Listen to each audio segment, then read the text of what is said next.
प्रिय भक्तजनों, आप सभी का इस शिव महापुराण कथा ज्ञानामृत में मैं हार्दिक स्वागत करता हूं और सादर प्रणाम करता हूं।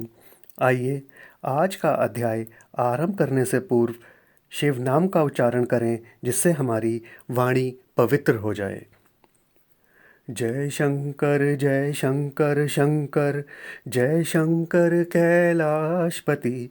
जय गौरा गौरा, जय गौरा माँ पार्वती। जय शंकर शंकर, जय शंकर कैलाशपति। जय गौरा गौरा, जय गौरा माँ पार्वती। जय शंकर शंकर, जय शंकर कैलाशपति। जय गौरा गौरा, जय गौरा माँ पार्वती। हर हर महादेव, हर हर महादेव, हर हर महादेव। तो भक्तजनों, आज का अध्याय आरंभ करते हैं। आज हम आहार प्राकरण के बारे में जानेंगे। शुद्ध आहार व्यवहार व विचार ही ईश्वर भक्ति का सच्चा मार्ग है। शास्त्र अनुसार हम नित्य कर्म, शौच, स्नान आदि करें और शिखा, सूत्र व तिलक धारण कर पूजा पाठ आदि करें, परंतु हमारा आहार, विचार, व्यवहार अच्छा ना हो तो हमारे उपरोक्त कर्म व्यर्थ हो जाएंगे। हमें इन कर्मों का सुफल ना मिलकर कुफल ही मिलेगा। संतों ने आहार की शुद्धता पर विशेष बल देते हुए कहा है, जैसा खाओगे अन्न वैसा बनेगा मन, जैसा पियोगे पानी वैसी बनेगी वाणी। संतों का उपरोक्त कथन अक्षरशः सत्य है। आज 50 वर्ष पूर्व इतने पढ़े लिखे लोग नहीं थे, परंतु नियम संयम के पक्के थे। वे चाहे रामायण, गीता आदि का पाठ नहीं करते थे, केवल श्रद्धा व भक्ति पूर्वक सच्चे मन से शिवजी पर एक लोटा जल चढ़ा देते थे, परंतु उनके खान पान व रहन सहन में पवित्रता थी। भोजन बनाने की रसोई में भोजन बनाने वाले के अतिरिक्त अन्य कोई जा नहीं सकता था। बिना स्नान किए भोजन नहीं बनाया जाता था। भोजन बनाने के शुद्ध धुले हुए वस्त्र रहते थे। भोजन चप्पल जूते उतार कर, हाथ पैर धोकर चौके में बैठकर किया जाता था और बर्तनों को शुद्ध राख से साफ किया जाता था। परंतु वर्तमान में चाय से ही कुल्ला कर लिया जाता है और भोजन करने वाले तो जूता पहनकर ही भोजन करते हैं। भोजन बनाने वाली माताएं बहनें भी चप्पल पहनकर ही भोजन बनाती हैं और बनाते समय ही नमक मिर्च चख कर भोजन को जूठा कर देती हैं। और अब और नया फैशन खड़े खड़े भोजन करने का चल पड़ा है।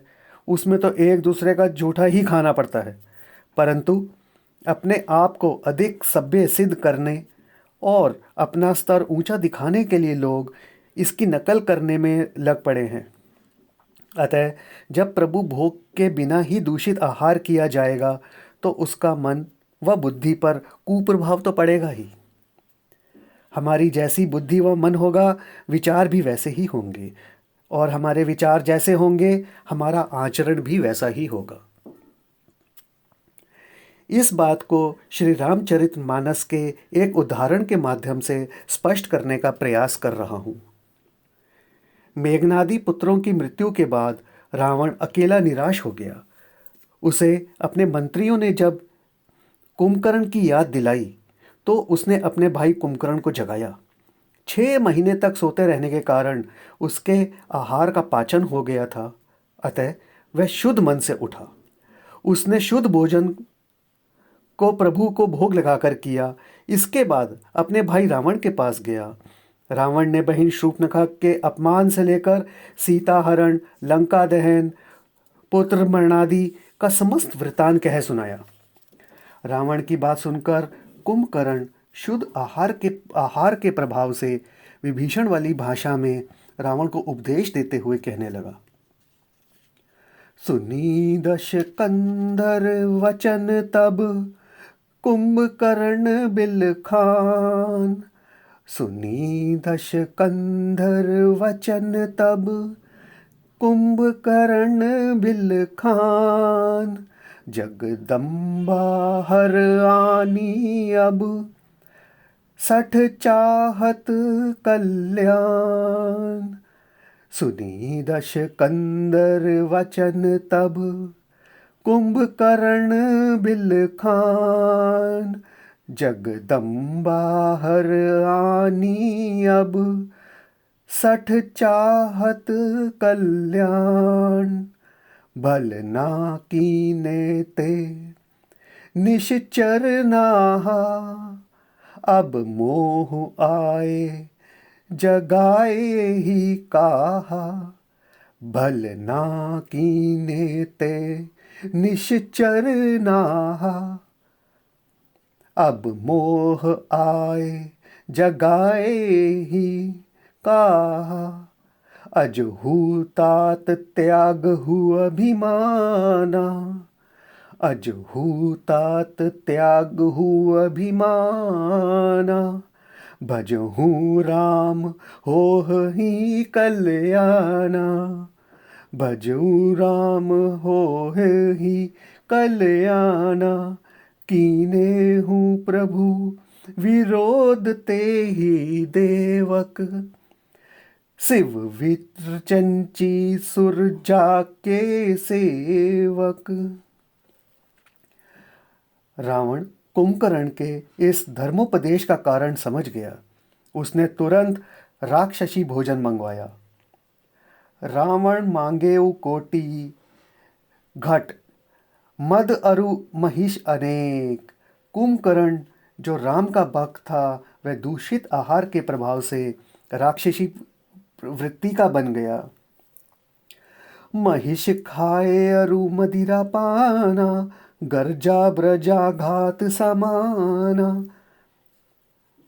युद्ध भूमि में जब कुंभकर्ण की विभीषण से प्रथम भेंट हुई और विभीषण ने प्रणाम किया, तो विभीषण को आशीर्वाद देते हुए उसके भाग्य की सराहना करते हुए कुंभकर्ण बोला, धन्य धन्य ते धन्य विभीषण, भयहु तात निशीचर कुलभूषण।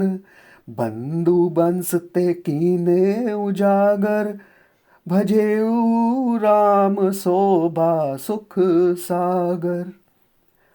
परंतु वही कुंभकर्ण दूषित आहार, मांस, मदिरा आदि के सेवन के प्रभाव से विभीषण से कहता है, जाहू न निज पर सूज, मोहि काल बस वीर। हाथ कहीं उठ जाए ना, हो आँखों से दूर। क्योंकि आहार से मन व बुद्धि दूषित होती है और विचार बदलने से व्यक्ति का व्यवहार बदल जाता है। वर्तमान में धर्म कर्म तो खूब है, परंतु आहार दूषित हो गया है। इसी कारण से सास बहू, बाप बेटे, पति पत्नी में परस्पर झगड़ा, भाई भाई में बैर, घर घर में कलेश कलह, पड़ोसी से शत्रुता आदि सारी की सारी बातें सामान्य हो गई हैं। हम भारतीय संस्कृति के संस्कारों को भूलकर पाश्चात्य संस्कृति के बहाव में बहे जा रहे हैं, जो हमें अंधकार के गर्त में लिए जा रही है। यही हमारे सारे दुखों का मूल है, जिसे हम समझते हुए भी नहीं समझ रहे हैं। मनुष्य को ईश्वर ने शाकाहारी बनाया है, मांसाहारी नहीं। मांसाहारी प्राणियों और शाकाहारी प्राणियों की प्रवृत्ति व रचना में ईश्वर ने कुछ मूलभूत अंतर रखा है, जो निम्न प्रकार से है। शाकाहारी ये घूट घूट पानी पीते हैं, इनकी आंखें चपटी होती हैं, इनको पसीना आता है, ये भोग के बाद अलग हो जाते हैं, जैसे मनुष्य, गाय, भैंस आदि। मांसाहारी ये जीभ से पानी पीते हैं, इनकी आंखें गोल होती हैं, इनको पसीना नहीं आता है, भोग के बाद भी ये अलग नहीं होते हैं, जैसे सिंह, कुत्ता, बिल्ली आदि। अब आप विचार करें कि मनुष्य को ईश्वर ने शाकाहारी बनाया है या मांसाहारी। तो फिर क्या हमें अपनी प्रकृति व शारीरिक रचना के अनुसार ही भोजन नहीं करना चाहिए? लोग अधिकतर यह प्रश्न करते हैं कि आज से 50 वर्ष पूर्व जब लोग कम शिक्षित होते थे, तब संतान अपने माता पिता का कहना मानती थी, उनकी सेवा करती थी, परंतु आज इतना पढ़ लिख कर भी संतान ना माता पिता का कहना मानती है और ना ही उनकी सेवा करती है। मैं उनको सदैव यही उत्तर देता हूँ कि इसमें सारा दोष संतान का ही नहीं, इसमें हम भी बराबर के हिस्सेदार हैं। इसमें मुख्य रूप से माता पिता दोषी हैं। पहले, ईश्वर प्रसाद स्वरूप प्राप्त संतान को माता पिता बड़े स्नेह से अपने दूध पिलाती थी माता। पिता उसे गोद में लेकर खिलाता था। यह दूध बालक के लिए अमृत तुल्य होता था और बालक हृष्ट पुष्ट तथा निरोगी रहता था। उसकी बुद्धि भी शुद्ध रहती थी। वह 3-4 वर्ष तक माँ का दूध पीता रहता था। माँ उसे लोरी सुनाती थी तथा रामायण, गीता, पुराण, उपनिषद आदि की शिक्षाप्रद व सुसंस्कार प्रदान करने वाली कहानियाँ सुनाती थी, जिससे बालक के अंदर अनायास ही सद्गुणों का विकास हो जाता था तथा वह संस्कारित हो जाता था और परिणाम स्वरूप वह अपने से बड़ों का सम्मान करता था, उनकी आज्ञा मानता था तथा उनकी सेवा भी करता था। बालक जब माँ का दूध पीना बंद कर देता था, माँ के स्तनों से दूध निकलना बंद हो जाता था, तब माँ उसे गाय का अमृत तुल्य दूध पिलाती थी, जिससे बालक बलवान हो जाता था। उसकी बुद्धि भी निर्मल रहती थी। वह गौ माता, पृथ्वी माता, गंगा माता, गायत्री माता व गीता माता की सेवा व सम्मान करता था। विवाहोपरांत पति पत्नी दोनों ही मिलकर अपने से बड़ों की सेवा करते थे और बहू जो है वो घर को देवालय बना के रखती थी। यह सब माँ के अमृतमय दुग्ध पान का ही फल था। परंतु आज की माँ जो है बालक को जन्म देना तो जानती है, परंतु उसे पालना नहीं।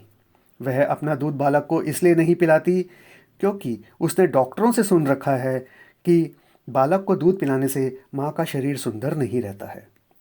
जो माँ अपने शरीर के सौंदर्य को बचाने के लिए अपनी संतान के स्वास्थ्य की चिंता नहीं करती है, उसे बोतल अर्थात डिब्बे का दूध पिलाती है, वह संतान भला माँ की आज्ञा का पालन क्यों करेगी और सेवा क्यों करेगी? बोतल का दूध पीते पीते बालक 4 वर्ष का हो जाता है और फिर वह कॉन्वेंट स्कूल, यहाँ पे कॉन्वेंट स्कूल का अर्थ है अंग्रेजी माध्यम का स्कूल, में पढ़ने जाता है।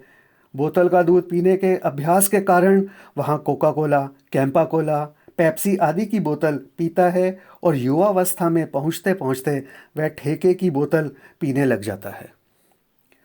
अब आप भली प्रकार जानते हैं कि शराबी व्यक्ति से कोई भी दुष्कर्म बचता नहीं है। अब आप ही बताएं, जिस संतान को माँ ने दूध पिलाया नहीं, पिता ने गोदी में खिलाया नहीं, बुजुर्गों ने उसे कुछ सिखाया नहीं, तो फिर आजकल की संतान माता पिता व बुजुर्गों की आज्ञा क्यों मानेगी, सेवा क्यों करेगी? उसे तो बोतल ने बड़ा किया है, बोतल ने ही पढ़ाया लिखाया है और वह बोतल की ही सेवा करेगा और बोतल की ही सुनेगा। अब आप संतान को दोष क्यों देते हैं? बड़ी चिंता का विषय है कि आज का नौजवान पान, बीड़ी, सिगरेट, तंबाकू व गुटखा आदि के चक्कर में पड़कर अपना जीवन बर्बाद कर रहा है। 16 संस्कार जो मानव जीवन को संस्कारित करते हैं, इन्हें सब भूल चुके हैं। यदि शास्त्रानुसार इन संस्कारों को संपन्न कराया जाए तो आज भी राम व कृष्ण जैसे लोग समाज में पुनः बन सकते हैं और एक अच्छे सुसंस्कारित समाज का निर्माण हो सकता है। अब आप भली प्रकार समझ गए होंगे कि हम रात दिन शिव पूजा करते करते वृद्ध हो गए हैं, परंतु हमें इसका फल अभी तक क्यों नहीं मिला है। अतः हमें शिखा सूत्र, तिलक आदि धारण कर शास्त्रोक्त विधि से नित्य कर्म, स्नान, पूजा आदि करना चाहिए तथा अपना आहार, विचार व व्यवहार ठीक करना चाहिए। हमें प्रतिदिन संध्या भी करनी चाहिए। कुछ लोग संध्या का अर्थ ही नहीं समझते हैं। संध्या का अर्थ ईश्वर से संधि यानी संयोग करना है, जो मन की शुद्धि से ही संभव है। कुछ लोग हमसे शिकायत करते हैं, हम पूजा पाठ तो करते हैं और जप भी करते हैं, परंतु हमारा मन नहीं लगता है। इसके उत्तर में संत कहते हैं, मन को लगाने का रास्ता है संध्या, जो मात्र 20 मिनट में पूर्ण हो जाती है, और इसके कुछ नियम बनाए गए हैं। तो भक्तजनों, संध्या के नियम क्या हैं, इस विषय में हम कल ज्ञान प्राप्त करेंगे। आइए नित्य शिव प्रार्थना करें। नमामि शमीशान निर्वाणरूपं विभुं व्यापकं ब्रह्मवेदस्वरूपं निजं निर्गुणं निर्विकल्पं निरीहं चिदाकाशमाकाशवासं भजेऽहं निराकारमोकारमूलं तुरीयं गिराज्ञानगोतीतमीशं गिरीशं करालं महाकालकालं कृपालं गुणागारसंसारपारं नतोऽहं तुषाराद्रिसङ्काशगौरं गम्भीरं मनोभूतकोटिप्रभाश्रीशरीरं स्फुरन्मौलिकल्लोलिनी चारुगङ्गा लसब्दाल्वालेन्दुकण्ठे भुजङ्गा चलत्कुण्डलं भ्रूसुनेत्रं विशालं प्रसन्नाननं नीलकण्ठं दयालं मृगादीश्चर्माम्बरं मुण्डमालं प्रियं शङ्करं सर्वनाथं भजामि प्रचण्डं प्रकृष्टं प्रगल्भं परेशम् अखण्डम् अजं भानुकोटिप्रकाशं त्रयशूलनिर्मूलनं शूलपाणिं भजेऽहं भवानीपतिं भावगम्यं कलातीतकल्याणकल्पान्तकारी सदा सच्चिदानन्ददाता पुरारी चिदानन्दसन्दोहमोहापहारी प्रसीद प्रसीद प्रभो मन्मथारी न यावदुमानाथ पादारविन्दं भजन्ति लोके परे वा नारायणं न तावत् सुखं शान्ति सन्तापनाशं प्रसीद प्रभो सर्वभूतादिवासं न जानामि योगं जपं नैव्यपूजां नतोऽहं सदा सर्वदा शम्भु तुभ्यं जराजन्धुखोगतात्पयमानं प्रभो पाहि आपनमामीश शम्भो रुद्राष्टकमिदं प्रोक्तं विप्रेण हर्तोषे ये पठन्ति नरा भक्त्या तेषां शम्भु प्रसीदति। अब आप सब मेरे साथ हाथ उठा के बोलेंगे, हर हर महादेव, हर हर महादेव, हर हर महादेव।